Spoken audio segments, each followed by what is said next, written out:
Bigla na lang sumulpot sa baryo ng San Rafael ang babaeng si Doray na nasa edad 30. Sa liblib na bahagi ay nagawa niyang makapagtayo ng kubo ng mag-isa.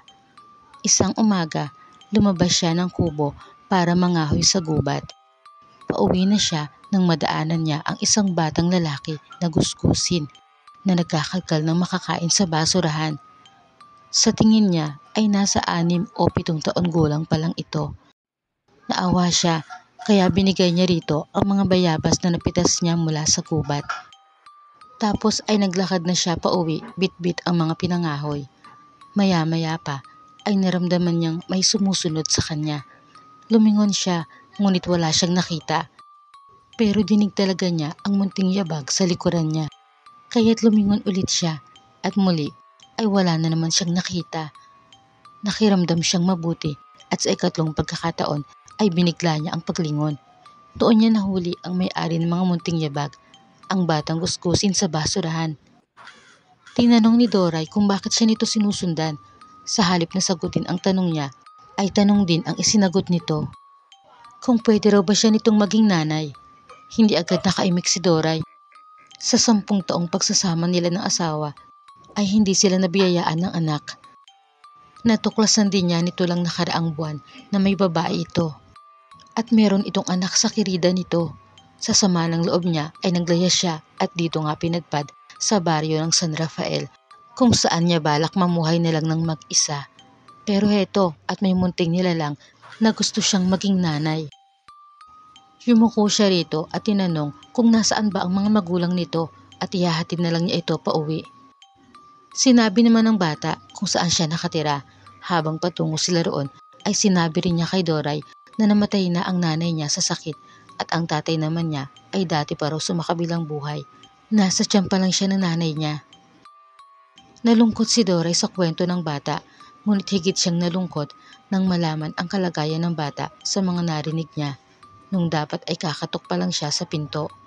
Narinig niyang nagtatalo ang isang babae at isang lalaki, mukhang mag-asawa, at ayon sa bata ay tiyahin at tiyuhin niya ang mga ito. Pinagtatalunan ang pag-aaruga sa kanya. Pareho nilang ayaw sa bata, kaya namang problema sila kung saan ito ipapaampon. Hinawakan ni Doray ang kamay ng batang lalaki at sinabi, "Sige, pumapayag na ako na maging nanay mo." Natuwa ang bata at mahigpit na yumakap sa kanya. Pagyakap nito sa kanya ay napansin niya ang mga pasa sa braso nito, kaya naman lalo siyang naawa. Tinanong niya kung sino ang nanakit sa kanya. Walang pag-aalinlangang itinuro ng bata ang saradong bahay. Ibig sabihin ay ang mga nakatira doon ang nananakit sa kanya. Inakay na ni Doray ang bata palayo sa mga nananakit dito, palayo sa lugar na yon. Ang bata ay pinangalanan ni Doray na Elmo. Mula noon ay inari niya itong tunay na anak. Sa murang edad, itinuro niya kay Elmo ang mga gawaing bahay. Pagamat hindi niya ito inuobliga na gawin ang mga iyon, mainam na raw na matutuhan iyon ni Elmo nang sa gayon ay makaya nito iyong gawin kung kinakailangan.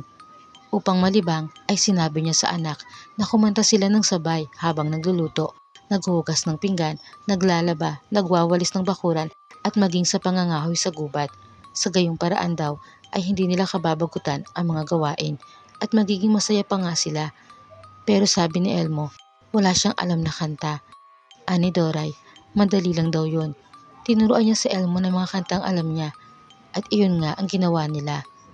Dahil kumakanta sila ay hindi nila namalayan na tapos na ang mga gawain, lalo na kapag sinasamahan pa nila ng pagsayaw. Ang pinakapaborito nilang ginagawang magkasama ay ang pagtatanim. Ito rin kasi ang nagbibigay sa kanila ng pagkain. Ang buhay ng mag-ina ay hindi laging masaya.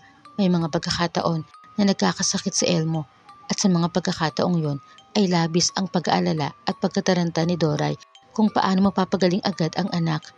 Isang beses pa nga kung kailan malakas ang ulan ay saka naman tumaas ang lagnat ni Elmo.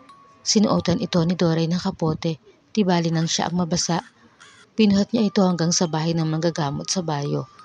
Ngunit kapag siya naman ang nagkasakit ay hindi niya alintana. Pipilitin niyang kumilos para sa anak. Sinikap din ni Doray na mapapasok sa eskwelahan si Elmo. Kinailangan pa niyang bilhin sa tiyahin ni Elmo ang mga dokumento nito na kailangan sa school. Binutas niya ang alkansya niya para doon. Dinamihan pa niya ang pagtatanim ng gulay para madagdagan ang pambenta nila. Mabilis na lumipas ang panahon at si Elmo ay binata na. Isang araw, nagulat si Doray nang makita niyang may tumutubong bayabas sa harapan ng kubo nila. Si Elmo pala ang nagtanim niyon. Nagustuhan daw kasi nito ang bayabas na ibinigay sa kanya ni Nanay Doray niya nang una silang magkita, kaya gusto niya na magkaroon sila ng puno nito. Isa pa, gusto rin daw ni Elmo na lagi maalala ang tagpong iyon sa buhay niya nang magkaroon siya ng bagong nanay. Niyakap ni Doray ang anak, ngunit ang kasiyahang iyon ay saglit lang. Agad nang palitan ng lungkot nang sabihin ni Elmo na magtatrabaho na siya sa Maynila. Sasama siya sa pagluwas ng kapitbahay at naging kaibigan na niyang si Patrick. Malungkot man ay sinabi ni Doray na hindi niya pipigilan ang anak sa nais nitong gawin. Ang hiling lang niya ay palagi itong mag-ingat. Umalis si Elmo bitbit ang pangaral ng Nanay Doray niya, ngunit pagkaraan ng ilang linggo ay labis ang pag-aalala ni Doray. Dahil madalang pa sa pagpatak ng ulan kung magparamdam ang anak, kaya naman araw-araw siyang nananalangin sa altar para sa kaligtasan nito. Ganoon ang naging sistema nila sa loob ng ilang taon. Uuwi lang si Elmo kapag may okasyon. Nalulungkot man sa bihirang pagbisita ng anak ay iniisip na lang ni Doray na masaya si Elmo sa kinaroroonan nito sa malayong syudad. Sa ganoong isipin ay napapanatag ang kalooban niya. Madalas na uupo si Doray sa harap ng kubo at tinitignan ang malaking bahay na ipinapagawa ron ng kung sinong hindi niya kilala. May nakabili na kasi ng pribadong lupang iyon sa liblib at ngayon nga ay pinatatayuan na ito ng mansyon. Pinapangarap niya na sana balang araw ay magkaroon din ng ganong bahay ang anak niyang si Elmo. Kinuha ni Doray ang tasa ng kape. Pagkahigop niya ng kape ay bigla niya itong nabitawan. Mother's Day. Naghanda na sa pag-uwi niya si Elmo. Sakay ng bago niyang kotse. Excited na siyang maibigay sa Nanay Doray niya ang pinakamagandang regalo niya rito. Ipinarada niya ang kotse sa harap mismo ng kubo nila. Nakita niyang nakaupo ang nanay niya sa upuang kahoy na nasa harap din ng kubo. Nakatingin ito sa bagong gawang mansyon na kaharap ng kubo nila. Patakbo niya itong nilapitan at niyakap. Kahit tila hindi nagulat ang nanay niya sa pagdating niya, ay buong pananabik pa ring ipinagmalaki ni Elmo ang regalo niya sa ina. Ang mansyon na iyon ay pinagawa niya habang subsob ang sarili sa trabaho. Alam niyang iyon din ang pangarap ng nanay niya para sa kanilang dalawa at tinupad niya iyon ng palihim para gawing sorpresa sa ina. Nakulangan man si Elmo sa reaksyon ng ina, ay masaya pa rin siyang pumasok sa loob ng kubo para ilagay ang mga gamit. Marami siyang dalang bagahe dahil balak na niyang manatili sa bagong gawang mansyon kasama ang ina. Ngunit pagpasok niya ng kubo ay sumalubong sa kanya ang masangsang na amoy. Agad kinapangan ng kilabot si Elmo.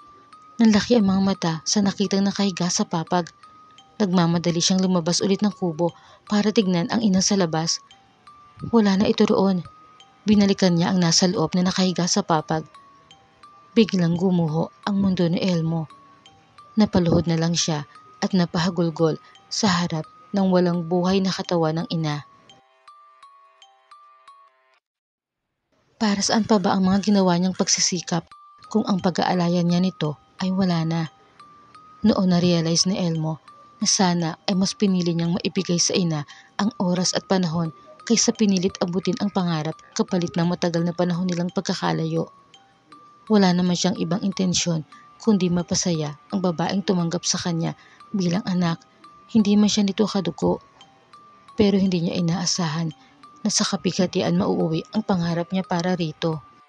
Sa sulat na iniwan ni Nanay Doray para kay Elmo, sinabi niya na lubos siyang nagpapasalamat sa pagdating nito sa buhay niya dahil kay Elmo ay naghilom agad ang sugat ng puso niya at dahil din kay Elmo ay naranasan niya kung paano maging isang ina. Habang nagkakape sa mataas na teres ng mansyon, Nakatanaw si Elmo sa kubo. Tila nakikita pa rin niya sa harap ng kubo si Nanay Doray. Napapangiti siya kapag naaalala ang pag-aalaga nito sa kanya. Kaya naman ang kubo ay pinanatili roon ni Elmo at madalas din siyang tumambay doon upang maramdaman ang presensya ng ina mula sa kanyang alaala. Lingid kay Elmo, naroon lang talaga ang kaluluwa ni Nanay Doray. Masayang nakamasid sa kanya. Hindi niya alam, sa tuwing nasa terrace siya ng mansyon at nakatanaw sa kubo, ay nakaupo naman sa upuan sa harap ng kubo ang ina at nakatanaw din sa kanya.